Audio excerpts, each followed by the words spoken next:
सामने सर कुछ इंसिडेंट्स होते हैं, केसेस आते हैं जिसमें ये चीज 100% कंफर्म्ड होती है कि क्राइम किसने करा है और उसके सबूत भी हैं क्लियरली। लाइक जैसे कसाब, अब कसाब ने क्राइम करा था, वीडियोस थी, हर चीज थी, बट फिर भी सर हमारे न्यायिक व्यवस्था में ऐसी एक चीज है कि उसको भी एक चांस दिया जाता है। ऐसे न्यायिक व्यवस्था क्यों वैसे कि अगर सबूत सामने दिख रहा है कि he has killed the person, फिर भी हम उसको सजा नहीं दे सकते इमिडिएटली?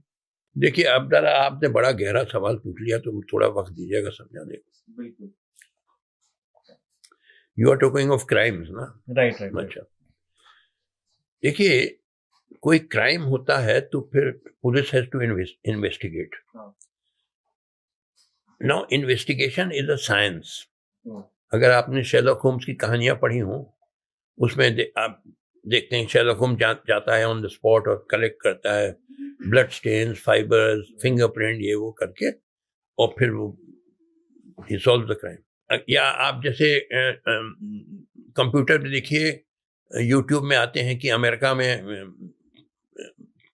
क्या क्राइम रिपोर्टर वगैरह, अब यूट्यूब में देखिए कैसे वो लोग, अमेरिकन पुलिस सॉल्व करती है क्राइम को, कि they go on the spot और वहाँ सारा कलेक्ट कर देती है, blood stain, fingerprints, fibres, ashes, bullets, bullet casing, ये सब देखे, और सब उसको लेबोरेटरी में भेज दी जाती है, साइंटिफिक लेबोरेटरी, जहाँ डीएनए टेस्टिंग और फिंगरप्रिंट का डेटा, नेशनल डेटाबेस है पूरे अमेरिका भर में, जो अरेस्ट हुए सबके फिंगरप्रिंट किसी से मैच तो नहीं करता। इस तरीके से they solve, very often solve the crime, not always. हमारे यहाँ देखिए, except for a few cases, वो ना साइंटिफिक ट्रेनिंग है पुलिस को, ट्रेनिंग इन इन्वेस्टिगेशन, ना इक्विपमेंट दिया जाता है, मगर प्रेशर है क्राइम सॉल्व करो। अब मानिए गांव में डकैती पड़ी, अब वो दरोगा जी पूछते हैं कौन करता है इस तरह की डकैती, तो किसी ने कहा कल्लू करता है इस तरह की डकैती, पकड़ लाओ कल्लू को। कल्लू को लाए और लाठी पे लाठी मारना शुरू कर दिया। अच्छा देखिए, बहुत पीटेंगे तो एक स्टेज आएगी जब हाथ जोड़ देंगे, अब मत मारिए, मैंने कन्फेस कर दिया। You will confess to everything under torture.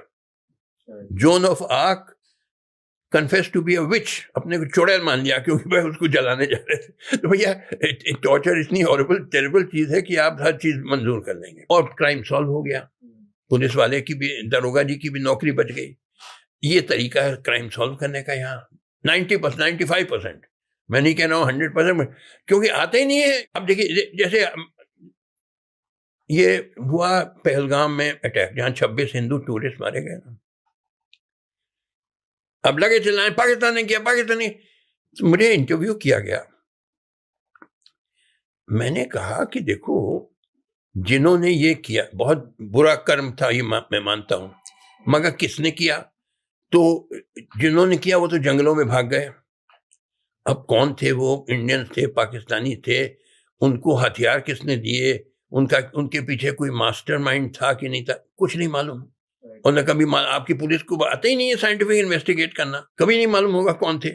मगर आपको, you have to get a whipping boy, और पाकिस्तानी करते हैं सब, पाकिस्तानी विपिंग बॉय वही हैं सारे शैतान। और यानी वो इंसिडेंट होने के विद इन एन आवर और सो सारे टीवी चैनल चिल्ला रहे पाकिस्तानी का, और उन पे हमला भी, ऑपरेशन सिंदूर हो गया। मैं ठीक है, धन्यवाद।